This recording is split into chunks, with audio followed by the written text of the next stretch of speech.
Hi, my name is Monroe. I'm an independent filmmaker here in Austin, Texas. And this is my no bullshit review of the Panasonic Lumix S5 and the Panasonic Lumix S1H, which is what I'm filming this review on right now. So without further ado, I keep my Panasonic S5 on a switch pod that was about $100. I had to buy this little ball head for another $25 that I got on Amazon. Now, this never comes off. What I like to do is for my TikToks is connect this to my MacBook via USB-C, and I film my TikToks vertically at a 4K 10-bit long GOP compression, and they look the way that they look.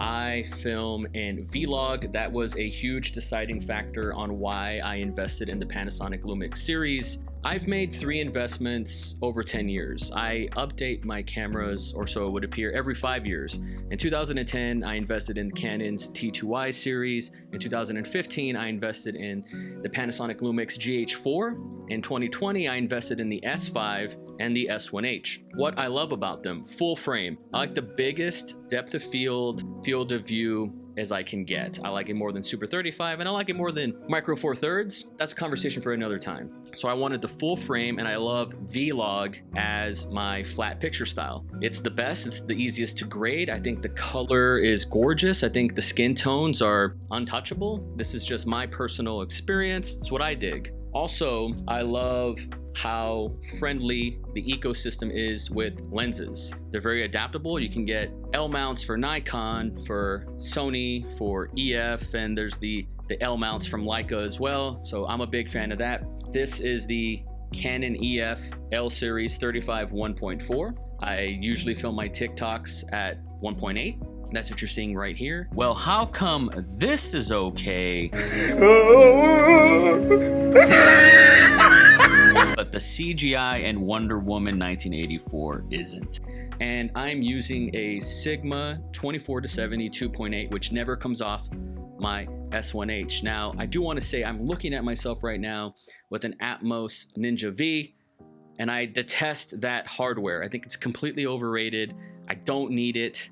I just got it to be fancy because it gives the clients the ooh-ah factor of what they get to see the picture, and it looks really, really sharp and all that stuff, but I think it's completely overpriced, and I can make another video about that. If you guys are interested, let me know down below. This series, being able to charge this bad boy USB-C has came in handy in clutch. The full frame field of view is amazing. I needed a hybrid camera, so I'm not done with hybrid cameras insofar as I need to be able to take pictures and video in the same body. For a long time, I've been taking stills and taking video in 2 separate camera bodies, and after a while, it takes its toll. I'm able to film real estate videos, I'm able to film wedding and have wedding videography, and I'm able to film cinema, short films, and feature films using the Panasonic Lumix S1H. The S1H is Netflix approved, so I wanted something that I'll be able to rely on for at least the next 5 years.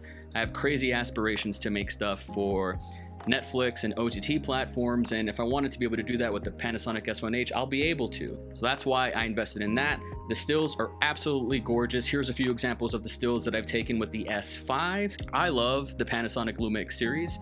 For a hybrid filmmaker like me, you never know if I'm going to need to take stills, you never know if I'm going to have to take video, you never know if I need it to look good in camera, so I have the standard or portrait flat picture style for that, and I have vlog if I need to color grade it. So I wanted a hybrid that does photo and video, and I also wanted to invest in my future in cinema.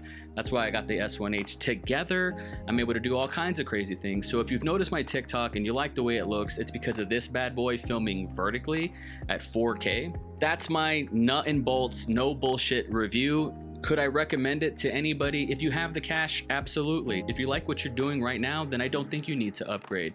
You might not necessarily need to upgrade. Master the tools that you have right now, and also audit yourself and ask yourself, what do I film? How do I make my money? Do I want to dip into real estate videography? Do I want to tap into wedding videography? You know, you might be able to find something like an S5 that would work for you. So that's enough out of this. This wasn't a very scientific review. I love this bad boy, and I'm very big on naming my cameras. This is Rocky, that's Ronda. My name is Monroe. Thank you so much for watching. Like, comment, subscribe. If you like what you see and you want to see more, make sure to hit that subscription bell so you can be notified when I release new videos coming at you. Happy 2021. We'll see you guys in the next one.